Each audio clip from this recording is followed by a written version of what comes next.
भाषेसाठी जेवढा महत्त्वाचा उकार आणि काना असतो, मराठी माणसाला तेवढाच महत्त्वाचा आपला नाना असतो.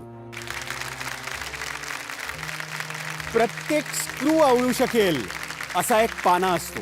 आपल्यासाठी तसा सेम टू सेम नाना असतो. आपल्याला प्यारा आपला मराठी बाणा असतो.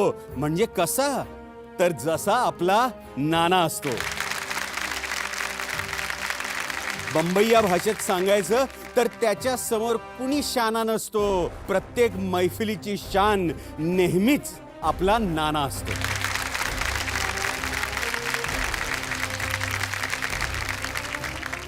आजच्या मैफिलीत कोण येणार आहे याचा तुम्हाला अंदाज आलाच असेल.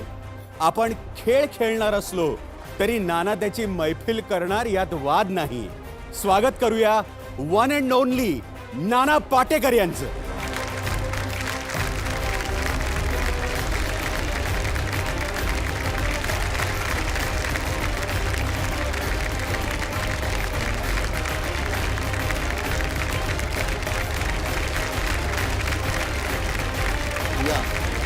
या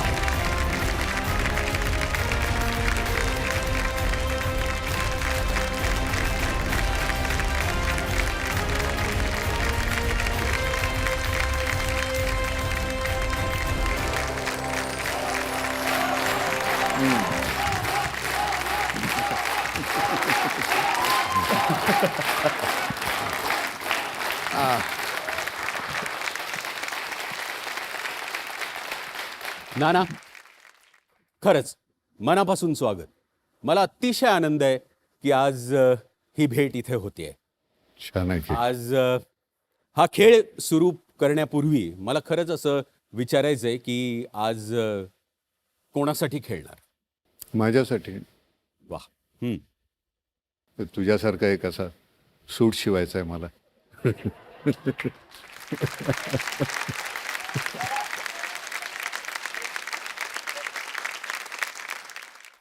खरं सांगायचं नाना तर खरं तर मी त्या कपड्याचा भक्त आहे.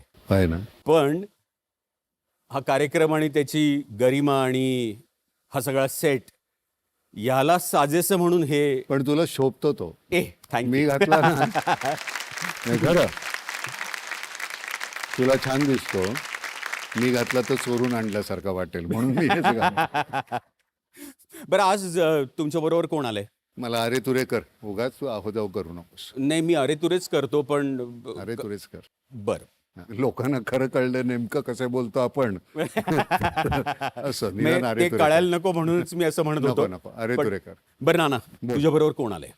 सगळेच आहेत की रे. तुम्ही सगळेच माझ्या बरोबर आहात. अजून वेगळं कशाला कोण पाहिजे. या खेळाचे नियम नाना सगळ्यांनाच ठाऊक आहेत, पण मी पुन्हा एकदा सांगतो. 1 कोटी रुपयांसाठी 15 प्रश्न. हो. पहिला प्रश्न 1000 रुपयांसाठी, दुसरा 2000 रुपयांसाठी, असे एक एक करत आपण 1 कोटीपर्यंत 15 प्रश्न. या खेळाचे 2 टप्पे आहेत. पहिला टप्पा 10,000 रुपयांचा, दुसरा टप्पा 3,20,000 रुपयांचा. पहिल्या टप्प्यात कम्प्युटरराव तुम्हाला 45 सेकंद देतात. त्यानंतर 6वा ते 10वा प्रश्न 1 मिनिट 60 सेकंद. आणि त्याच्या पुढचा जो प्रवास आहे त्याच्यामध्ये वेळेचं बंधन नाही. या खेळामध्ये मदतीसाठी 3 लाईफलाईन्स आहेत. पहिली 50-50, ज्यामध्ये 2 चुकीची उत्तरं नाहीशी होतात आणि 2 राहतात, त्यातलं अचूक उत्तर द्यायचं. दुसरी लाईफलाईन आहे व्हिडिओ फ्रेंड. तुम्ही दिलेल्या 3 नावांपैकी कुणाचीही तुम्ही मदत घेऊ शकता. तिसरी लाईफलाईन आहे बहुमताचा कौल. इथं असलेले प्रेक्षक तुम्हाला उत्तर द्यायला मदत करतात. हा खेळ आपण भोंगा वाजेपर्यंत खेळू शकतो. बर, तोवर आपल्याला वेळेची मर्यादा आहे. ठीक आहे. तर चला खेळूया नाना पाटेकर यांच्या सोबत कोण होणार करोडपती.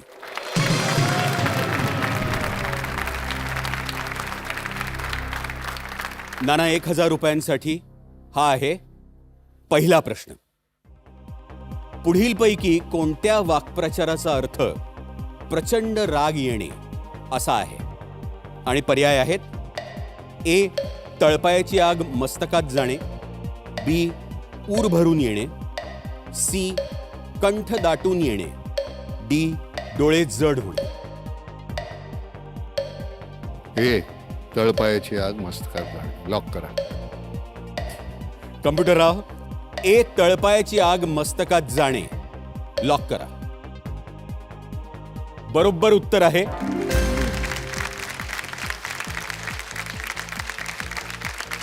नाना, एक तुझ्या बाबतीत सांस्कृतिक दहशत आहे. म्हणजे आधी गोष्ट विचारायला जाऊ का, मग स्क्रिप्ट वाचून दाखवू का, असा एक सतत एक दडपण, भीती.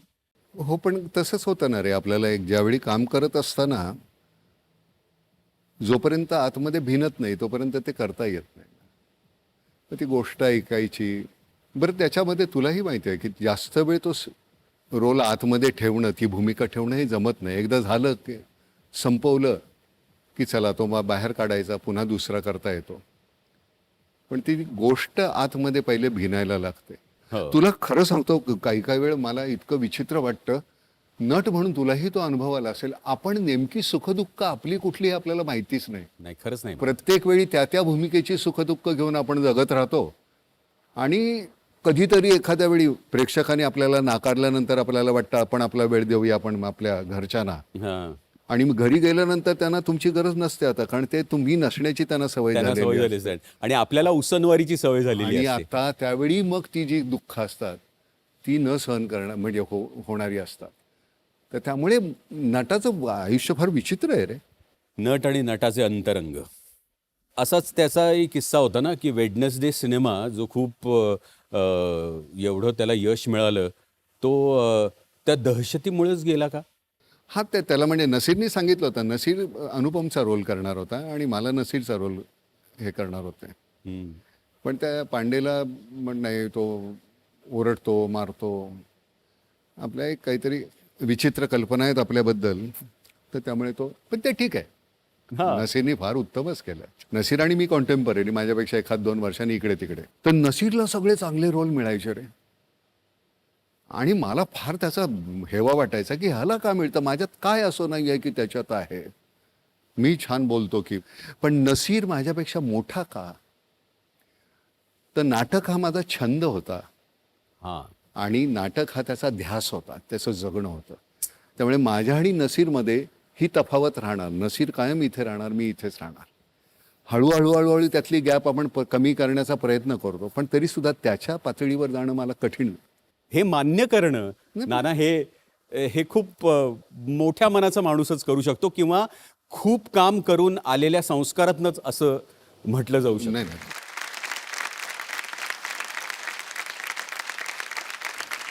नाना, पुढचा प्रश्न 2000 रुपयांसाठी. द्या. हा आहे दुसरा प्रश्न. पुढीलपैकी कोणतं नाट्यगृह हे पुण्यात स्थित आहे?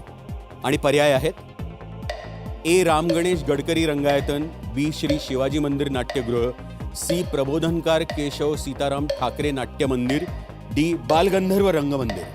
डी बालगंधर्व लॉक करा. कम्प्युटरराव, डी बालगंधर्व रंगमंदिर लॉक करा. डी बालगंधर्व रंगमंदिर हे बरोबर उत्तर आहे. बरं नाना, मला तो किस्सा विचारायचा होता की एका नाट्य निर्मात्यासोबत खाण्याच्या भत्त्यावरनं काहीतरी गंमत. मोहन तोंडवळकर, म्हणजे मी त्याला अन्नदाता म्हणायचो. कलावैभव. कलावैभव म्हणजे सगळी माझी नाटकं मी तिथूनच केली. म्हणजे हमीदाबाईची कोठी सोडून महासागर, मग पुरुष.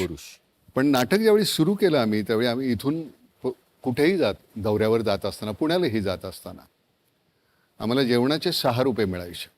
मी मोहनला म्हटलं की मोहन, मी 6 रुपये काही घेणार नाही. तू जे खाशील ते मी खाईन. तू नुसता चहा प्यायलास, खारी बिस्किट खाल्लीस, तेवढंच खाईन, पण मी 6 रुपये घेणार नाही. आणि त्यामुळे मग मोहनमध्ये आम्ही थांबलो कंडाळ्याला की तोही कमी खायला लागला. त्यामुळे त्याच्या प्रकृतीवर परिणाम व्हायला लागला. मग त्याच्यानंतर त्यांनी आमच्या सगळ्यांचे 15 रुपये केले. पण मोहन शेठ आणि तू एका ताटात जेवायचात ते त्यावेळेच हो. की आता मी जेवेन तेच. तू तेच जेवशील तेवढंच, बाकी दुसरं मी नाही जेवणार. मग त्याच ताटात त्यात आता तू तू तू काय मागवलंयस. मग नंतर नंतर मला कोंबडी वगैरे मिळायला लागली होती. हो, हो. पुरुष नाटकांनी खूप दिलं, पण पुरुष नाटकामध्ये मी इतका अडकलो नसतो तर बरं झालं असतं. 16 वर्ष मी सतत ते नाटक करत होतो.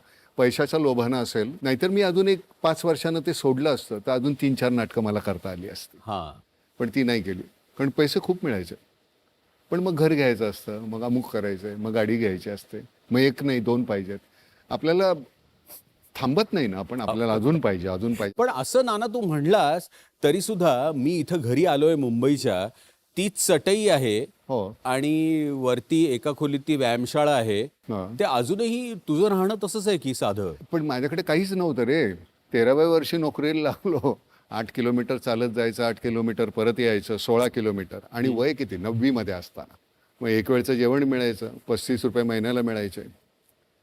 तर त्यामुळे त्यावेळेचं जे आहे त्याच्यापेक्षा हे फारच लक्झरियस होतं की. हा नाही, म्हणूनच तो भुकेची जी जाणीव आहे त्याच्यावरनच तो संस्कार आहे की आता ताटात जे वाढलंय ते सगळ्याच्या सगळं संपवायचं हो हो, ते आणि तर आहे. खायचं, टाकायचं नाही. नाही, टाकायचं कुठलं रे, तेवढी आपली पात्रताही नाही कधीच. आणि त्यामुळे ते तुला कधीच आवडत नाही, ते मला आठवलं. पुढचा प्रश्न 3000 रुपयांसाठी. तिसरा प्रश्न हा तुमच्या समोर. पुढील चित्रात दिसणारं हे फळ कोणतं आहे जे आग्र्याचा प्रसिद्ध पेठा बनवण्यासाठी वापरलं जातं? आधी चित्र बघूया, मग मी पर्याय सांगतो.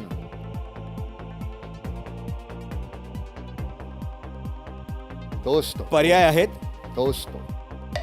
ए सीताफळ, बी कलिंगड, सी टरबूज, डी कोहळा. डी, आम्ही आवळा देऊन जो काढतो तो. कम्प्युटरराव, डी कोहळा लॉक करा. आवळा देऊन कोहळा हे बरोबर उत्तर आहे नाना. बरं, धन्यवाद.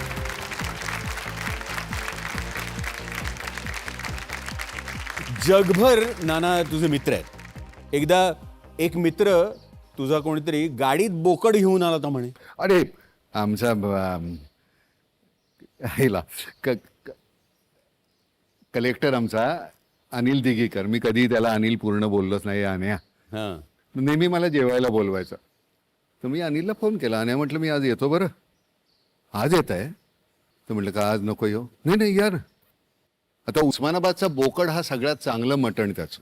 ओ हा, अतिशय सुंदर. त्याने आपल्या मित्रांना फोन केला, नाना जेवायला येणार आहेत, संध्याकाळपर्यंत बोकड घेऊन या. ते बोकड घेऊन निघाले दोघं मित्र. बोकड मागच्या सीटवर, हे दोघं पुढं. ते AC मध्ये त्याला ती सर्दी व्हायला लागली आणि ते शिंकायला लागलं बोकड. बोकड. हो, त्यांना घाबरले ते. म्हणलं मेला तर. मग एका ठिकाणी थांबवली गाडी, तिथनं बाटली घेतली, त्याच्या नाकाच्या छातीला चोळलं आणि मग पुण्यात येऊन कापला. त्याला दोस्ती म्हणतात. त्याला म्हणतात दोस्ती. पुढचा प्रश्न 5000 रुपये मिळवून देणार आहे. हा आहे चौथा प्रश्न. पुढीलपैकी कोणत्या किल्ल्यावर जाण्यासाठी तुम्हाला बोटीचा वापर करावा लागेल? आणि पर्याय आहेत ए मुरुड जंजिरा, बी सिंहगड, सी तोरणा, डी पुरंदर. ए मुरुड जंजिरा. ए मुरुड जंजिरा. अरे माझं गाव की रे, 1ली ते 6वी तिकडे होतो. ए मुरुड जंजिरा लॉक करा. ए मुरुड जंजिरा हे बरोबर उत्तर आहे. हे तुझं गाव? हा, मी 1ली ते 6वी तिथे होतो. मग सुधारण्यासाठी 7वीला माझ्या मावशीकडे पाठवलं आईनं. असा कोकणी माणूस सुधरू शकेल का? तेच ते, तिने 7वीला पाठवलं मावशीकडे. ती हे होती, हेडमास्टरीण होती. हां. आणि मग पुढच्या वर्षी तिने तिची मुलं बिघडू नयेत म्हणून मला परत पाठवलं. नाही खरं. अगं आणू घेऊन जा गं बाई तुझ्या पोराला. मग आई आपली आली घेऊन पुन्हा. नाना, पण त्या कोकणी माणसाचा स्वभाव, त्याचं वागणं ते आयुष्यभर जातही नाही. कारण अंगावर कपडे कमी असतात, त्यांना तुम्हाला पटकन रंग कळतो रे, दिसतो काय आहे तो. इथे वेगवेगळे पोशाख असतात, तुम्ही पांघरलेलं असताना. आमच्याकडे एवढीशी लंगोटी पंचा नेसून आम्ही असतो उघडे. तर त्यामुळे तुम्हाला रंग पटकन, सगळे ऋतू अंगावर घेतो आम्ही. हिवाळा, पावसाळा, उन्हाळा. तुम्हाला कुठं माहिती आहेत. कोकणातल्या मंडळीचं एक सगळ्यात, कितीही आपत्ती येऊ दे, अरिष्ट येऊ दे, कधी तुझ्याकडे काही मागणार नाहीत. ही त्यांची खासियत आहे. आत्ता एवढं मोठं वादळ झालं, हे पडलं, ते गेलं, ते घर झालं, अमुक झालं, पण सगळं ठीक आहे, हे शेवटचं वाक्य आहे. ती गंमत आहे रे. ती चिकाटी कोकणी माणसांमध्ये. चिकाटी सगळ्यात महत्वाची गोष्ट, चिकाटी अतिशय. मला खरं सांगतो, आता मी इथे इथे कार्यक्रमासाठी आलो, शेतावर 150 नारळ आलेत, झाडं ती लावायची सुरू झाली, ते दिसायला पाहिजेत. आता सुपारी काही खात नाही आम्ही कोणीच, पण तरी म्हटलं 4 पोफळीची लावा तुम्ही.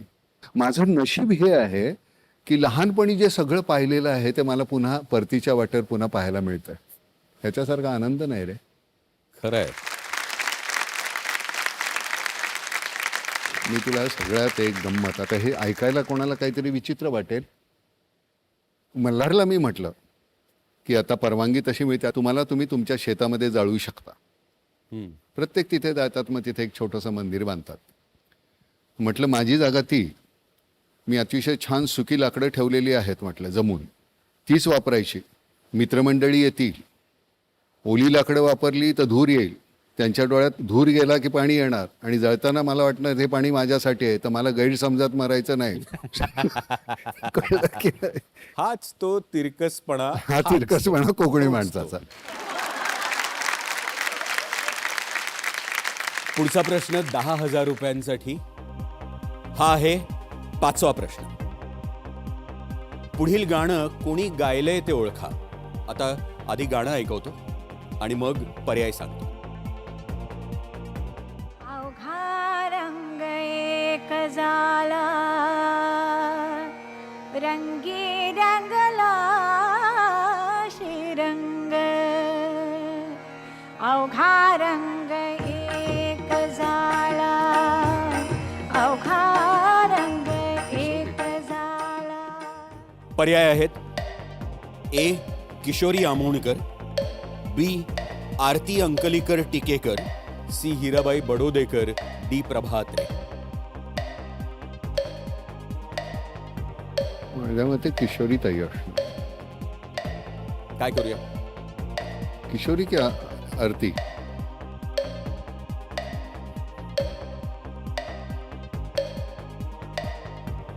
कॉन्फिडन्स आहे का नाहीये? नाही, मला किशोरी ताई वाटते.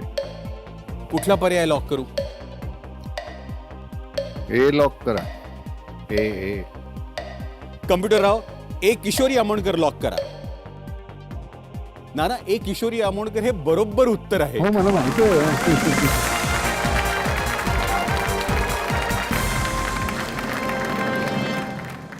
खेळाची रचना अशी आहे की आपल्याला ठाऊक असलेलं उत्तर सुद्धा त्यावेळेला. हो, संत सोयराबाई यांच्या रचनेला भैरवी रागाचे स्वर देऊन गान सरस्वती किशोरी आमोणकर यांनी या गीताचं संगीत दिग्दर्शन आणि गायन होय. दोन्ही केलेलं आहे. किशोरीताईचा एक दिवस सकाळी 6 वाजता ठाण्याला कार्यक्रम होता, समारंभ.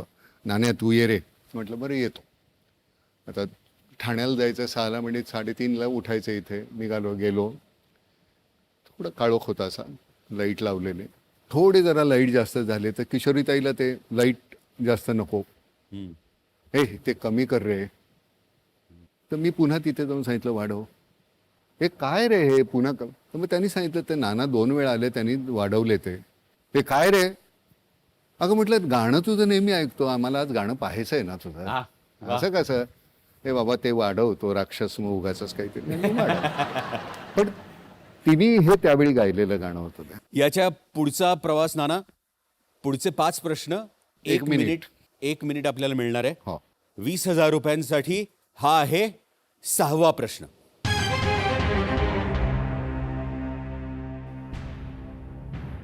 डॉन ब्रॅडमन यांचा कसोटी क्रिकेटमधील 29 शतकांचा विक्रम मोडणारा पहिला खेळाडू कोण होता? आणि पर्याय आहेत: A. Allan Border, B. Sachin Tendulkar, C. Sunil Gavaskar, D.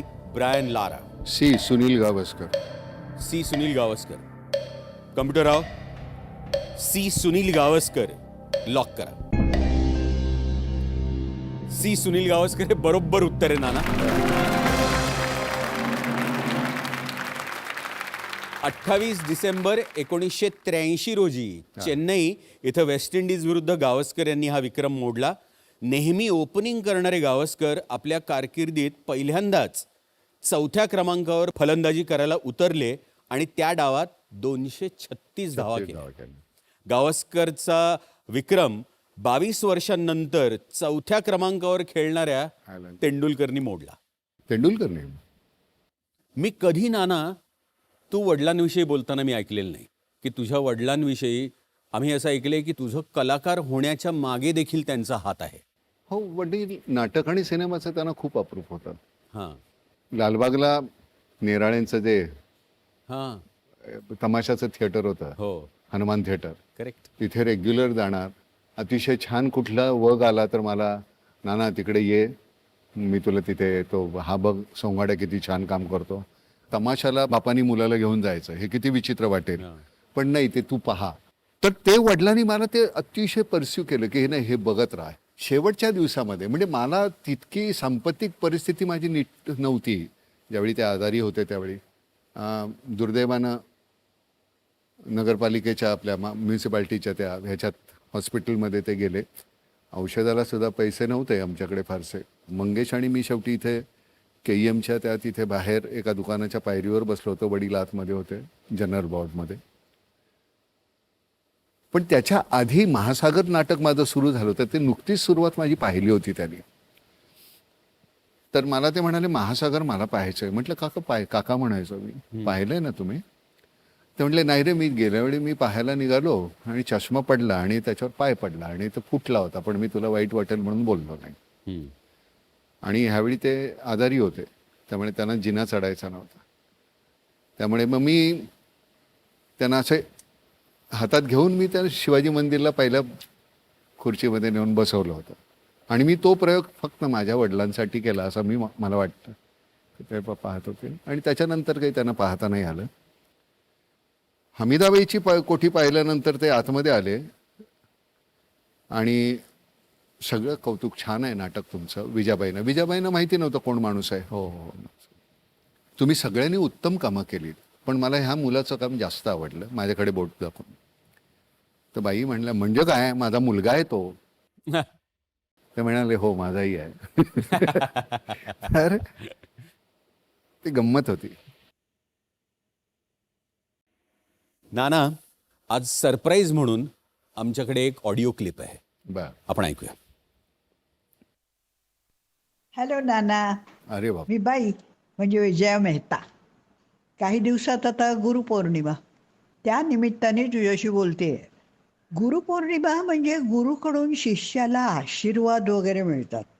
आपल्या दोघांमधलं वर्षानुवर्षाचं जवळीकीचं नातं आहे. माझ्या मते गुरु शिष्य परंपरेपेक्षाही खूप जवळकीचं. नाटकाच्या तालमी हे आपल्या भेटीचं निमित्त, त्यासाठी एकत्र यायचं. नाटककाराच्या मूळ विषयाचा, त्यातल्या मर्माचा कलात्मक शोध घ्यायचा, हे उद्दिष्ट. तसं पाहता जयवंत दळवींचं महासागर 1975, अनिल बर्वे लिखित हमीदाबाईची कोठी 1976 आणि जयवंत दळवींचं पुरुष 1977, अशा 3च नाटकातून आपण दोघांनी एकत्र कला प्रवास केला. पण या तिन्ही नाटकांचे गाजलेले शेकडो प्रयोग वर्षानुवर्ष चालले, संबंध महाराष्ट्रात. मला अजून आठवतंय, रात्री बसनी प्रवास, मग सकाळी छोटेखानी लॉजमध्ये कुठच्या तरी गावात राहायचं. तिकडचा यशस्वी प्रयोग झाला की रात्रीचं पुन्हा एकत्रित जेवायचं. जेवणानंतर थोडा वेळ गप्पा की पुन्हा दुसऱ्या गावी जाण्यासाठी बसचा प्रवास सुरू. अरे जीवाभावाचा मैत्र जमायला आणखी काय हवं रे. म्हणून तो फारुख आणि मी, आम्ही दोघंही तुला, रवी, देवेन आणि अनाहिता या आमच्या 3 मुलांचा मोठा भाऊ मानतो. सिनेसृष्टीतली आणि नाट्यक्षेत्रातली तुझी एकूण यशाची भरारी पाहून अभिमानाने खरंच आमची मनं भरून येतात रे. पण अभिनयाच्या क्षेत्रातली जे प्रचंड यश आहे, त्याही पेक्षा तू मनस्वीपणे स्वतःला झोकून दिलेल्या धर्मनिरपेक्ष कार्याबद्दल तुझं खूप खूप कौतुक वाटतं. कलाक्षेत्रातल्या तुझ्या सर्व कामाचं आणि तू स्वीकारलेल्या सर्व सामाजिक आणि नैतिक जबाबदारी तुला सतत यश मिळो. आजच्या तरुण पिढीला तुझी वाटचाल स्फूर्ती ठरवू नाना. मनपूर्वक शुभाशीर्वाद. आमच्या पारशी पद्धतीप्रमाणे कोटी नेक्किशी. वा. आम्ही तालमीमध्ये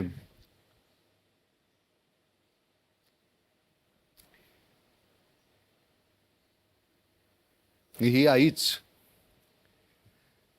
तालमीमध्ये असं व्हायचं की पुरुषच्या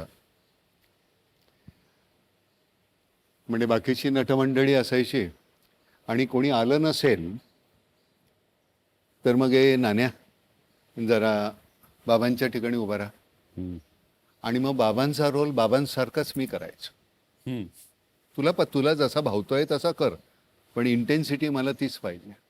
रिमा नसेल, हे रिमाच्या बाजू तिथे उभा राहा. त्यामुळे त्या नाटकातले सगळे रोल मी केलेले होते. एखादी गोष्ट रिमाला सांगत आहे, रिमे अगं तसं नाही ग, ए नाण्या तुला कळलं ना मी काय म्हणते ते, जरा जा तिकडे बघ, दाखव तिला काय. मग रिमा इथे येऊन बसणार, मग मी रिमाच्या जागी जाऊन रिमाचा रोल करणार, मग तिथून बोलवणार अशा घेणार.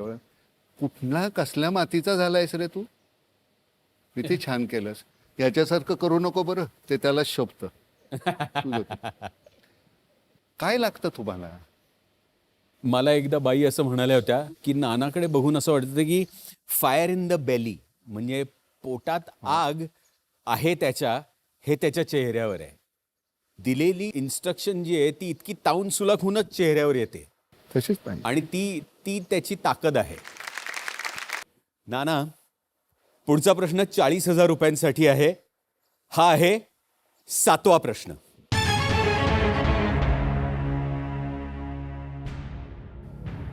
कुष्ठरोग्यांच्या सेवेसाठी बाबा आमटे यांनी 1949 मध्ये कोणत्या आश्रमाची स्थापना केली. पर्याय आहेत: ए वनवासी कल्याण आश्रम, बी Sevashram, C Anandwan, D Sevagram. Anandwan C. Anandwan C. कम्प्युटरराव, C Anandwan lock करा. सी आनंदवन हे बरोबर उत्तर आहे.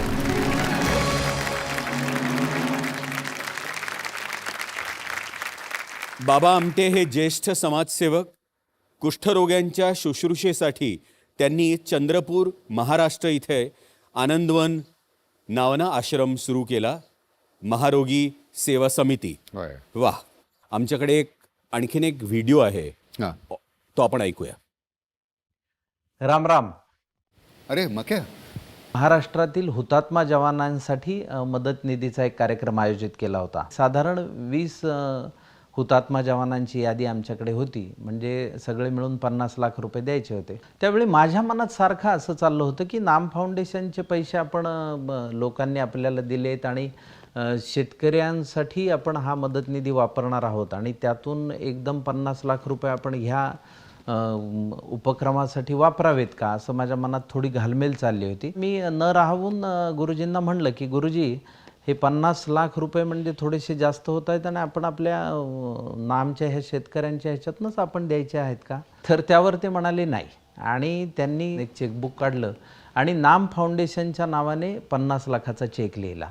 तो बघून मला एकदम धक्का बसला. मी म्हटलं अरे 50 लाख ही तशी खूप मोठी रक्कम, पण ते देण्याचं दातृत्व आणि एका क्षणात देण्याचं दातृत्व आमच्या गुरुजींचं आहे. तर हा एक प्रसंग माझ्या मनावर फार कोरला गेला. मला अजून आठवतोय, पुण्याहून ते सोलापूरला सकाळी आले, त्यावेळी मी हॉटेलवर भेटायला गेलो.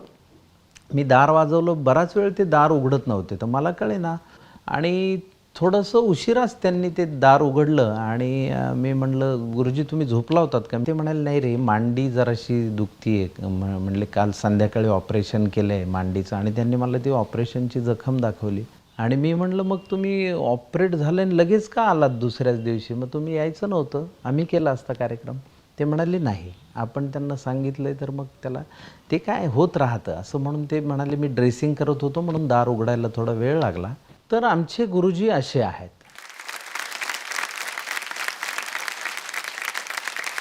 तर गुरुजींना आज तुम्ही कर्मवीर म्हणून सन्मानित करत आहात आणि ही खरोखरीच खूप महत्त्वाची गोष्ट आहे. गुरुजींसाठीचा एक प्रश्न मला विचारायचा आहे. गुरुजी, आपण पाण्याचं काम महाराष्ट्रात आज जवळपास 350 ठिकाणी केलं आहे. आपण महाराष्ट्रातला कुठलाही विभाग असा सोडलेला नाही. जिथे जिथे आपलं पाण्याचं काम झालं तिथे फार मोठं बदल शेतकरी बांधवांच्या जीवनात घडलेला आहे. पण मला तुम्हाला असं विचारायचं आहे की एखाद्या ठिकाणी काम केल्यानंतर, तिथली गाथा यशस्वी झाल्यानंतर तिथे आपण भेट द्यायला का जात नाहीत?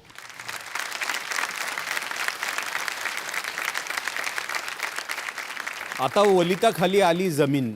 होय ना. काम पूर्ण झाल्यानंतर मला असं वाटतं की माझ्या ह्या सगळ्या मुलांनी जे खरं काम करतात, माझं काम मी पैसे जास्त गोळा करणे एवढं माझं जास्त काम आहे, तर ज्यावेळी मला असं वाटतं की अशा वेळी त्यांनी जावं, की एकदा ते पूर्ण झालेलं आहे, सत्कार समारंभ असतील त्यांनी स्वीकारावे.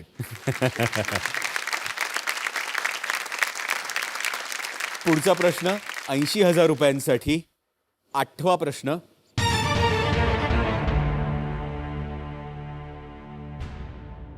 दोन 2004च्या उन्हाळी ऑलिम्पिक्समध्ये राज्यवर्धन सिंग राठोड यांनी कोणत्या क्रीडा प्रकारात भारताला एकमेव पदक मिळवून दिलं? पर्याय आहेत: ए कुस्ती, बी नेमबाजी, सी पोहणे, डी ॲथलेटिक्स. बी नेमबाजी. बी नेमबाजी. हो, लॉक करा. कम्प्युटरराव, बी नेमबाजी लॉक करा. बी नेमबाजी हे बरोबर उत्तर आहे.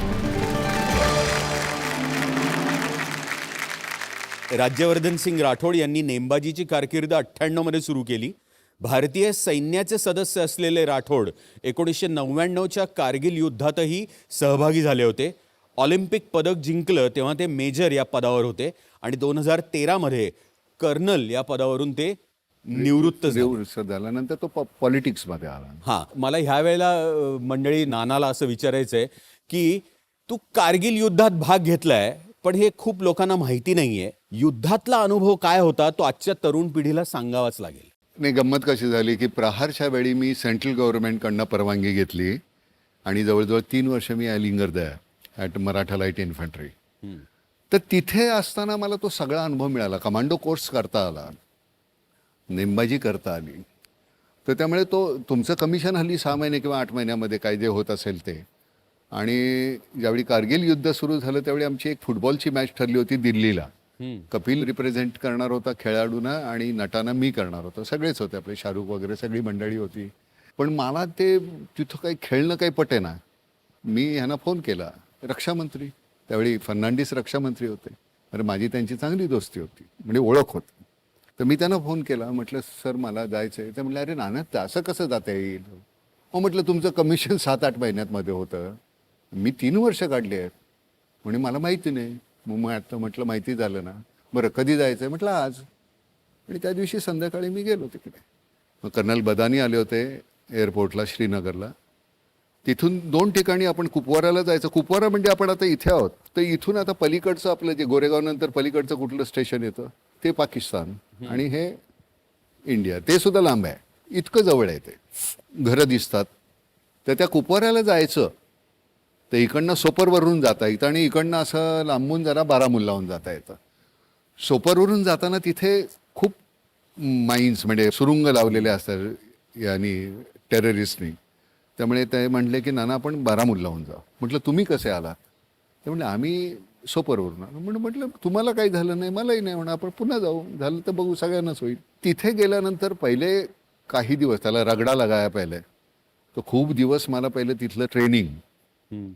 तर ट्रेनिंग म्हणजे ते इतकं भयान असतं तिथलं. आणि तिथे सतत हे जंगलच आहेत बाजूला आणि सतत इन्सर्शन आहे, इकडनं आले आहेत तिकडनं आले आहेत, टेररिस्ट येत असतात. मी गेलो त्यावेळी 77 किलो होतो. मी आलो ज्यावेळी परत त्यावेळी 56-57 किलो होतो 60 दिवसामध्ये.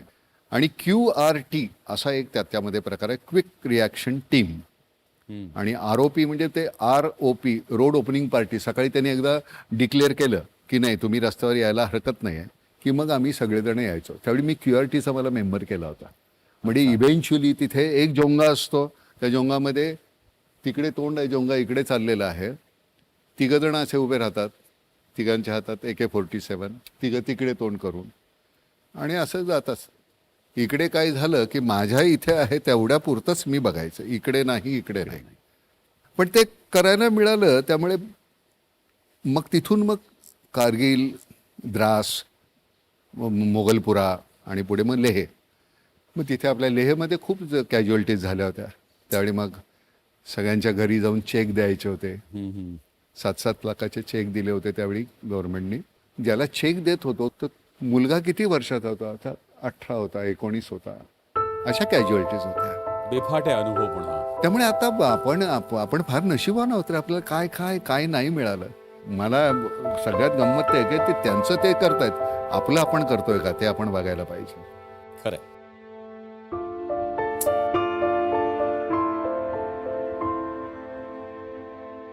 ₹1,60,000 प्रश्न आहे. 1,60,000 हा आहे 9वा प्रश्न.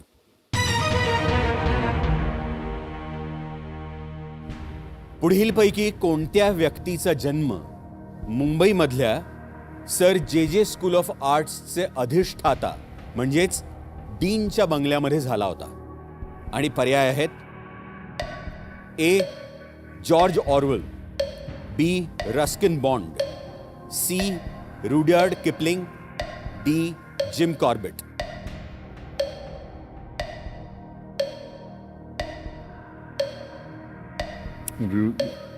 Rudyard Kipling,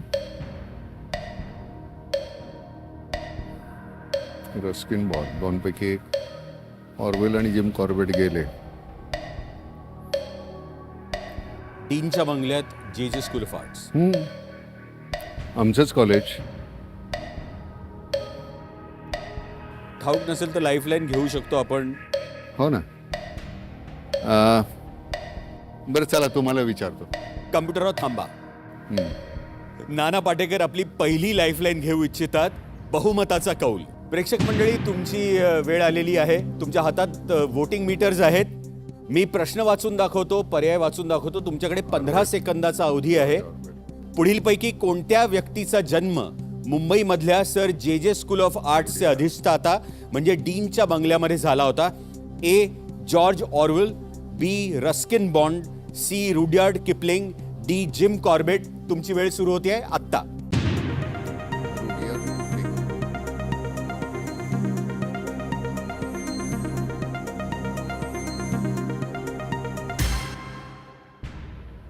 C. Rudyard Kipling 92%. C lock करा. सी. करूया लॉक. हो करा.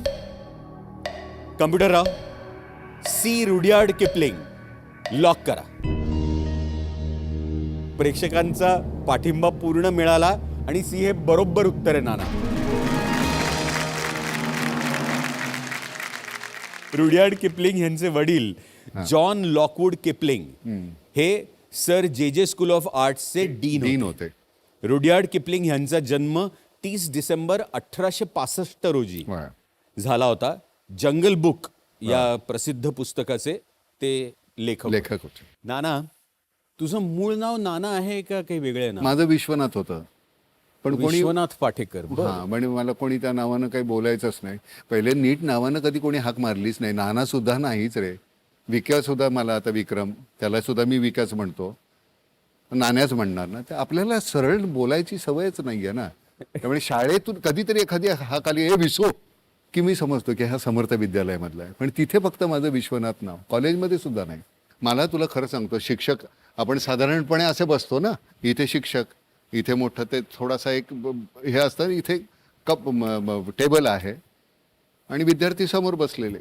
मला सगळ्या वेळी, प्रत्येक वेळी त्यांचा, मी सरांचा, गुरुजींचा, सगळ्यांचा इतका लाडका, ते मला इथे घेऊन बसायचे. कारण सारखं मारायला उठून तिथे कोण जाणार.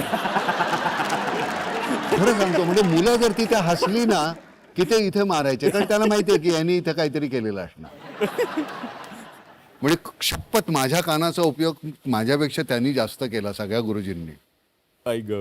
पण त्यामुळे आज असं वाटतं की कदाचित ते नसते. आज मसाल गुरुजी, ज्यावेळी मी तिथे गेलो होतो गावी, आणि ते धोतर आखूड, थोडंसं शर्ट आणि टोपी काळी, रस्त्यात ज्यावेळी मी वाकलो त्यावेळी थोडं नाना म्हणून नाव मिळालेलं. त्यावेळी पटकन ओळखताय ना, का कोण काय, म्हटलं मी गुरुजी अमुक. अरे गाढवा. तर त्यांनी सुद्धा वरून असं उचलताना कधी असं दंडाला नाही, कानाला धरूनच उचललं.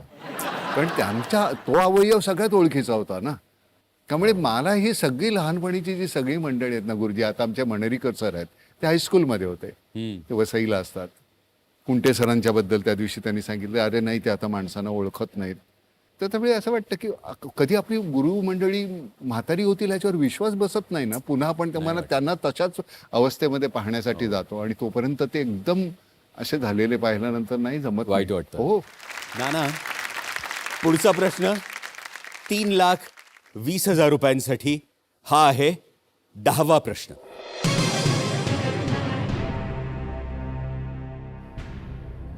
अंदमान निकोबार बेटांवरील आंतरराष्ट्रीय विमानतळाला कोणाचं नाव देण्यात आलं आहे? आणि पर्याय आहेत: ए. वीर सावरकर, बी. Pandit Nehru, C. Archibald Blair, D. राणी व्हिक्टोरिया. ए. वीर सावरकर. ए. वीर सावरकर. कम्प्युटरराव, ए. वीर सावरकर लॉक करा. ए. वीर सावरकर हे बरोबर उत्तर आहे.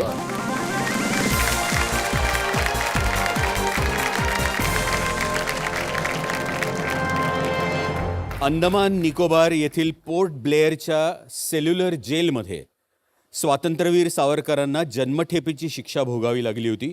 1911 ते 1921 या दशकात जनावरांहून वाईट वागणूक मिळत असूनही त्यांचं तेज कमी झालं नाही. 2002 मध्ये त्यांच्या स्मरणार्थ अंदमानच्या आंतरराष्ट्रीय विमानतळाला त्यांचं नाव देण्यात आलं. 3,20,000 रुपयांचा हा चेक नाम फाउंडेशनसाठी लिहिताना मला अगदी मनापासून आनंद होतोय नाना. वा, धन्यवाद. हा काय तुम्ही स्वतःसाठी ठेवणार नाही धन्यवाद. आणि तुम्ही अधिक रक्कम जिंकावी म्हणून हे माझ्याजवळ ठेवणार. थँक्यू. नाना, ह्याच्या पुढचे जे प्रश्न आहेत त्याच्यामध्ये वेळेचं बंधन नाही. होय. अजूनही 2 लाईफलाईन्स शिल्लक बाकी आहेत. हो. 6,40,000 रुपयांचा प्रश्न आहे. हा आहे 11वा प्रश्न. आत्माराम रावजी देशपांडे कोणत्या टोपण नावानं कविता करायचे? पर्याय आहेत: ए. आरती प्रभू, बी. बालकवी, सी. कवी अनिल, डी. ग्रेस.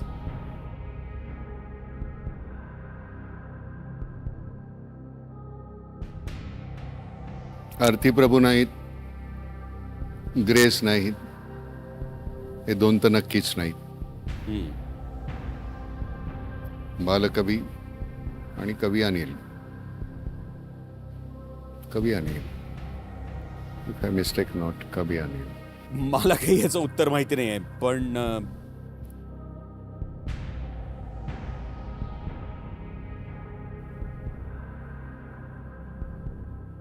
नाही म्हणजे मी आता आपला या करोनाच्या सगळ्या पार्श्वभूमीवर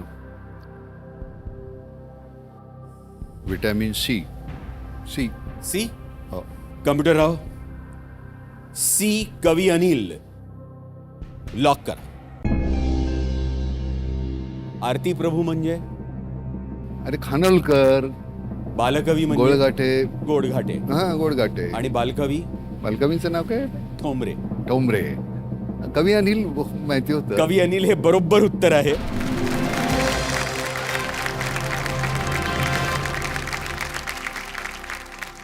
कवी अनिल यांना मुक्तछंद काव्य प्रकाराचे प्रवर्तक मानलं हो, जातं. सुरुवात त्यांनी केली होती. तसंच दशपदी 10 चरणांची कविता हो.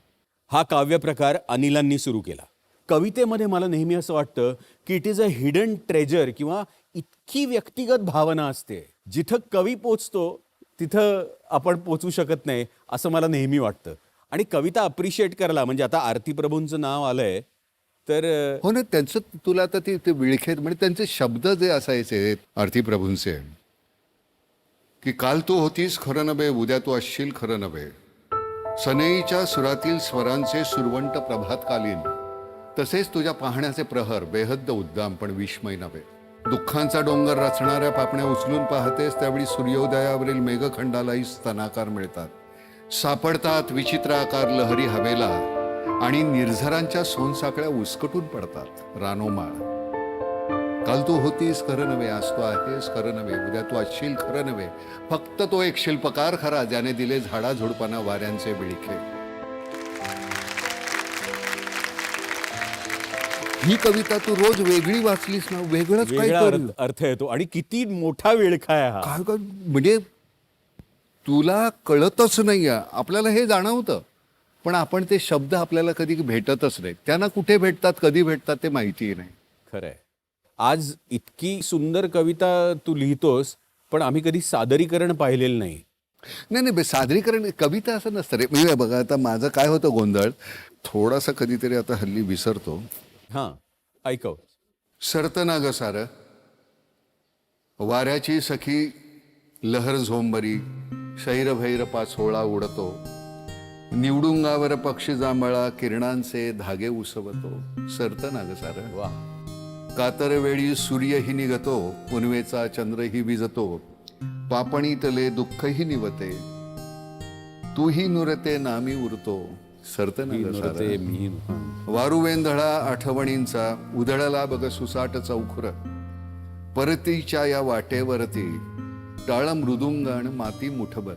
टाळ मृदुंग आणि माती मुठभर. मुठभर.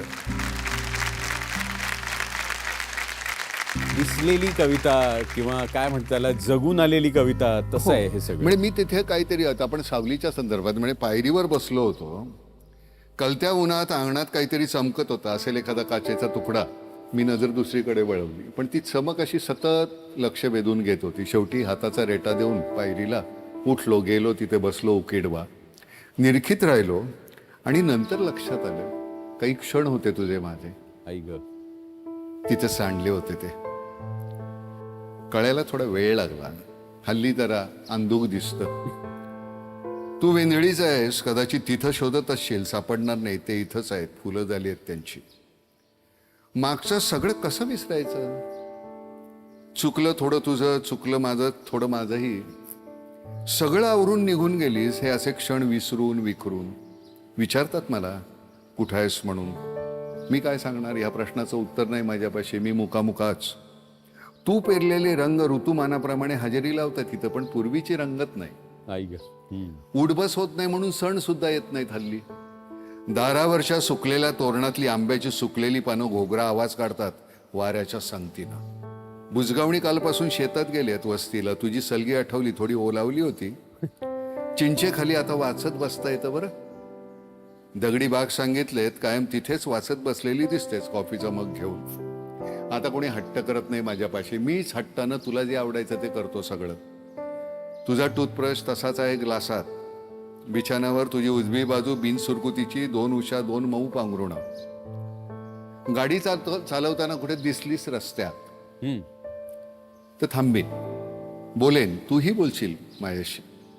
माहिती आहे मला. थंडी पडली आहे. शेकोटी पेटवली होती अलीकडे मी, पलीकडे तुझी खुर्ची, आजूबाजूला 5 मित्र आपले शेपूट हलवत बसलेले. रोज सकाळी तुझ्याकडून देवाला चाफ्याची 2 फुलं वाहतो. देव म्हणाला तो तुला सुखी ठेवेल. मी रडत नाही. सकाळचं निरसं ऊन होऊन येते सांथरुणात. तुला पांघरून घालून मी माझा दिवस सुरू करतो बिन सावलीचा. वा. हा.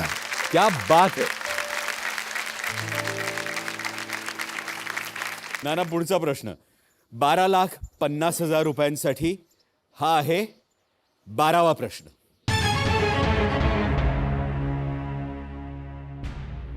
सोळाशे मध्ये छत्रपती शिवाजी महाराज आणि मिर्झा राजे जयसिंग या दोघांमध्ये कोणता तह झाला होता. आणि पर्याय आहेत ए पुरंदरचा तह, बी सुरतचा तह, सी सालबाईचा तह, डी वसईचा तह. इफ आय मिस्टेक नॉट, पुरंदरचा तह. सालबाईचा तह नाही माहिती.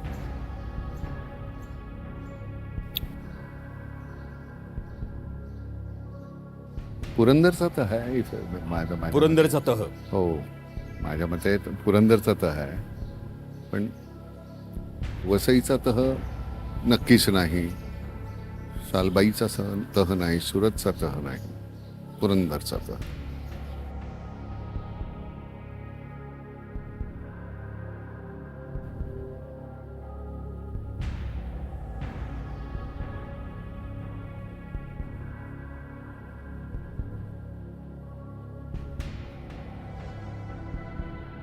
ABCD. नाना कुठला?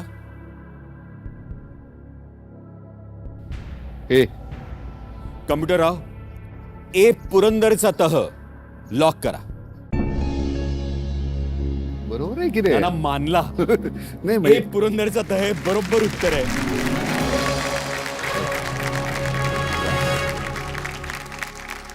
लढायांमध्ये विनाकारण माणसांचे जीव धोक्यात घालण्यापेक्षा तात्पुरता तह करणे योग्य असं छत्रपती शिवाजी महाराजांनी ठरवलं. जयसिंग या मुघल सेनापतीबरोबर केलेल्या या तहाप्रमाणे महाराजांनी मुघल सत्तेशी राजनिष्ठ राहून 23 किल्ले मुघलांना द्यावे, हो. दक्षिणच्या मोहिमेमध्ये मदत करावी आणि आग्र्याला येऊन बादशाला भेट द्यावी हो. असं त्या ठरलं तहाची अटी होत्या त्या तर. वा नाना, की तुला सत्यजित रे यांना भेटायची खूप इच्छा होती. अरे ते दैवत असते ना तुझं, माझं, सगळ्यांचंच आपलं दैवत. जागतिक कीर्तीचा माणूस. म्हणजे मला ज्यावेळी पहिल्यांदा परिंदाला मला नॅशनल अवॉर्ड मिळाला हम्म, आणि पहिलं फिल्म फेस्टिवल होतं कलकत्त्याला, हम्म. तर तिथे रवी मलिक होता तुला NFDCला, तो तिथे माझ्या समोरच्या रूममध्ये तर बेल वाजवलं, आला, चलेगा क्या, म्हटलं कुठे, माणिकदा के पास. तर माणिकदा मला कळलं नाही. अरे बाबा सत्यजित रे. आईला लगेच तसाच म्हटलं. आणि त्या हॉटेलच्या मागच्या बाजूला सत्यजित रे राहत होते, त्यांचा बंगला होता. आम्ही गेलो तिथे, त्यांनी रवी मलिकला बघितलं. रवी मलिक अतिशय ठेंगणा आणि सत्यजित रे 6 फुटापेक्षा जास्त. तर ते चालून आले आणि रवीला घेतलं आणि असे ते चालत गेले पुढे. आणि मी तिथे दरवाजातच असं उभा राहिलो. मी तर गेलोच होतो. म्हणजे दिग्मूढ या शब्दाचा अर्थ काय तो त्या दिवशी कळला मला. मी बघतच होतो त्या माणसाला. रवीशी ते बोलत असताना मागे एक माणूस कोणतरी उभा आहे हे सतत दिसत होतं. हा. आणि पुन्हा त्याला विचार कोण म्हणून. ते म्हणले नाना पाटेकर. ह्या वर्षी ते परिंदा त्याच्यासाठी त्याला नॅशनल अवॉर्ड. ते तिथून असे वेगाने उठले, आले तिथे आणि त्यांनी अशी घट्ट मिठी मारली. माय गॉड. आईला मला काय कळच ना. मी म्हणजे व्हायलाच लागलो. ते म्हणले मला माफ कर, मी तुला मी आमचं डिस्कशन चाललं होतं तिथे, त्यामुळे मला आणि मला घेऊन असे गेले तिथं कोचावर त्यांच्या बाजूला बसवलं. त्यामुळे तो सगळा किस्साच. आणि त्याच्यानंतर काही वर्षांनी बातमी आली की रे साहेब गेले. म्हणजे ते स्वप्न अधुरच राहिलं, त्यांच्याबरोबर काम नाही करता आलं. एक 8-10 दिवसांनी त्यांची डायरीतली काही पानं प्रसिद्ध झाली. त्यात त्यांनी लिहिलं होतं, मी ह्या मुलाबरोबर काम करायची इच्छा आहे मला, नाना पाटेकर. मला ऑस्कर काय 10 ऑस्कर मिळून गेले ना त्या दिवशी. अजून काय लागतं तुम्हाला. काय किस्सा आहे. माय गॉड. सत्यजित रे. पुढचा प्रश्न नाना, 25 लाख रुपयांसाठी. हा आहे 13वा प्रश्न. 1 एप्रिल 2020 पासून आंध्रा बँक आणि कॉर्पोरेशन बँकेचं कोणत्या बँकेत विलिनीकरण करण्यात आलं होतं? पर्याय आहेत: A bank of Baroda, B bank of India, C syndicate bank, D union bank of India.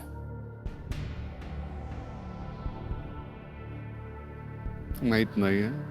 मित्राला बोलवा.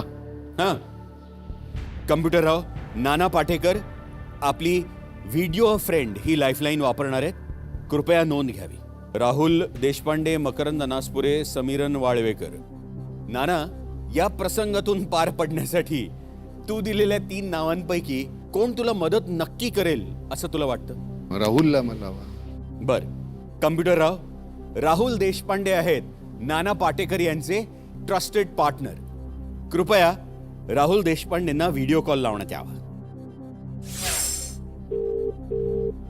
हा, लागलाय. माझ्या मते सिंडिकेट बँक आहे, पण बघूया. राहुल. हा नाना. हा. राहुल नमस्कार. नमस्कार सचिन. नमस्कार नमस्कार, तुमचं मनपूर्वक स्वागत Thank कोण you. होणार Thank you. करोडपती मध्ये. आत्ता आपण नाना पाटेकरांबरोबर खेळतोय आणि 12.5 लाख ते जिंकलेले आहेत. आणि क्या बात है. पुढचा प्रश्न तुमच्या मदतीनं 25 लाख रुपये मिळवून देणार आहे. या पुढचा आवाज नानाचा आणि तुम्हाला 45 सेकंदाचा अवधी देणार आहे. तुमची वेळ सुरू होती आत्ता.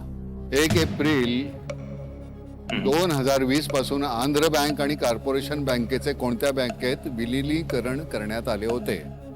Bank of Baroda, bank of India, syndicate bank, union bank of India. माझ्या मते सिंडिकेट आहे, पण anyway. Union bank of India ना. हा, union bank of India. Union bank of India. आता तो म्हणला तर तो नक्की करूया लॉक. हो, म्हणजे आता तो म्हणला तर मला काही माहितीच नाही आहे. Computer Rao, the union bank of India lock करा. नाना, दी युनियन बँक ऑफ इंडिया हे बरोबर उत्तर आहे. राहुल, वा वा वा वा वा. म्हणजे कुणालाही असं वाटायला नको की अहो गायक मंडळी आणि अशा प्रश्नाचं उत्तर.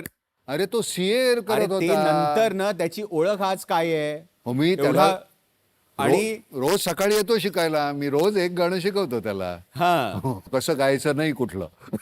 राहुल, नानांविषयी काय सांगशील? नानांविषयी काय सांगू मी. माझ्या वडिलांसारखे आहेत ते. वडीलच आहेत दुसरे माझे. त्यांच्यामुळे वसंत उत्सव जन्माला आला. प्रत्येक वेळेला जेव्हा मला असं वाटतं की कुठेतरी अडकलोय, वाट सापडत नाहीये, काय करायचं, तेव्हा तेव्हा मी नानांना फोन करतो किंवा नानांना जाऊन भेटतो आणि ते जे सांगतात ते मी करतो. आणि माझं आतापर्यंत तरी नुकसान झालेलं नाहीये. त्यामुळे नाना, I love you a lot a lot a lot. Love you बाबा, love you. Thank you. Thank you thank you, thanks a lot. खूप खूप आभार. ही जी सगळी विचारांची श्रीमंती तुला आलेली आहे, त्याच अनुषंगाने माझा एक प्रश्न आहे. तुझा माझा प्रवास आहे दाताकडून दाताकडे. काळे दात, गोरे दात, किडके दात, सडके दात, काही शहाणे, काही खुळे, काही जुने, काही कवळे, काही दात पिवळे पिवळे, काही बोलके, काही मोने, काही मध्ये चांदी सोने. तुझी माझी झेप पडे दातापासून दाताकडे. हा. पण आता कोण रडे? मला एक कळले आहे, सुवर्णाच्या रथात बसून सत्य येथून पळले आहे. मला एक कळले आहे, सुवर्णाच्या रथात बसून सत्य येथून पळले आहे. प्रत्येकाच्या छातीवरती चाकोरीचीच खूण आहे. जिकडे तिकडे मुकी धडे, इतिहासाला गेले तडे. यात नवीन काय घडे? तुझी माझी धाव आहे दातापासून दाताकडे.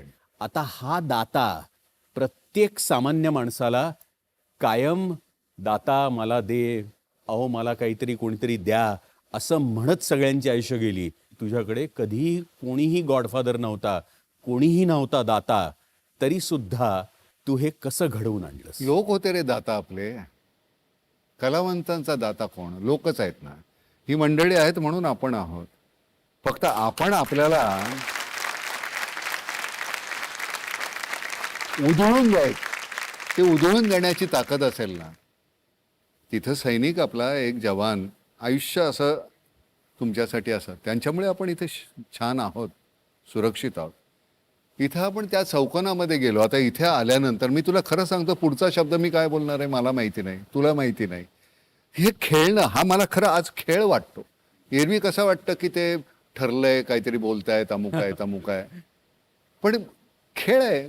थोडीशी फजिती झाली, थोडा फंबल झाला, आपलीच मंडळी आहेत, हसू दे की थोडे. हा, प्रत्येक केळं काय खायला असतं? एखाद्या वेळी सालीवर ना घसरायचं, त्यात काय. टाळ्या वाजत राहायला पाहिजेत. मी ह्या वेळच्या सीझन मधली सर्वोच्च रक्कम आहे आणि मला अतिशय आनंद आहे याच्यावरती सही करण्याचा. वा वा वा, थँक्यू. पुढचा प्रश्न नाना, 50 लाख रुपयांसाठी. हा आहे संपला का वेळ? आपली वेळ संपली. बर. आजचा हा जो प्रवास आहे हा अर्थात खेळाचाच झालाच, पण तुझ्याबरोबर गप्पा मारणं ह्याच्यामध्ये एक व्हॅल्यू ॲडिशन आहे, म्हणजे जी मी आता सांगू शकत नाही शब्दात, की त्यातनं आम्हाला मिळालेल्या गोष्टी, आज प्रेक्षकांना अनेक कळलेल्या नवीन गोष्टी, ह्या सगळ्यांनी हा कार्यक्रम खूप परिपूर्ण झाला. त्याबद्दल मनपूर्वक शुभेच्छा आणि धन्यवाद. धन्यवाद धन्यवाद धन्यवाद. थँक्यू. काय रे? हे काय आणलं? साड्या कशाला आणल्या? हा? काय मी डोकं ताब्यात देत नाही कोणाच्या. आणि इकडे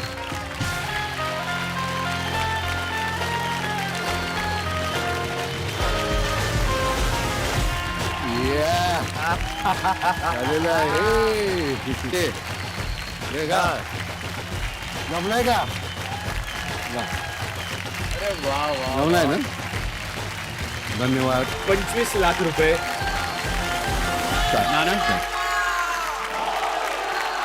हा चेक नामकडे देताना हे जाणीवपूर्वक सांगायचं आहे की ही जी राशी आहे ती रंगमंच कामगार जे आहेत त्यांच्यासाठी वापरली जावी. 25 लाख हे फार होत नाही आहेत. खाण्यापिण्याचे खूपच हाल आहेत. त्यामुळे याच्यामध्ये अजून किती पैसे घालता येतील त्याचा प्रयत्न करू. कोटभर झाले तर जास्त बरं होईल. बघूया कसे करता येतील. आणि एक दुसरी गोष्ट, आता खूपशा मंडळींनी मी पाहिलं, आपण अन्नधान्याचं वाटप ज्यावेळी करता त्यावेळी ते देत असतानाचे फोटो शक्यतो काढू नका, कारण ते दिसायला इतकं वाईट दिसतं. कारण त्याची परिस्थिती वाईट आहे म्हणून तो या क्षणाला तुमच्याकडनं स्वीकारतो आहे. त्यामुळे त्याच्या त्या दैनावस्थेची कुठेतरी अशी छबी करू नका. त्या द्या आणि ते विसरा. मला असं वाटतं ते जास्त चांगलं असेल आणि तेवढं कराल याची खात्री आहे. धन्यवाद. ह्या कार्यक्रमाची सांगता मी नेहमी काहीतरी छोटासा संदेश वजा गोष्ट असं करत असतो, पण आज कार्यक्रमाचा शेवट आणि त्याचा संदेश तू द्यायचा आहेस तुझ्या अक्षरात, तुझ्या सहीनं. हा बोर्ड. बरं.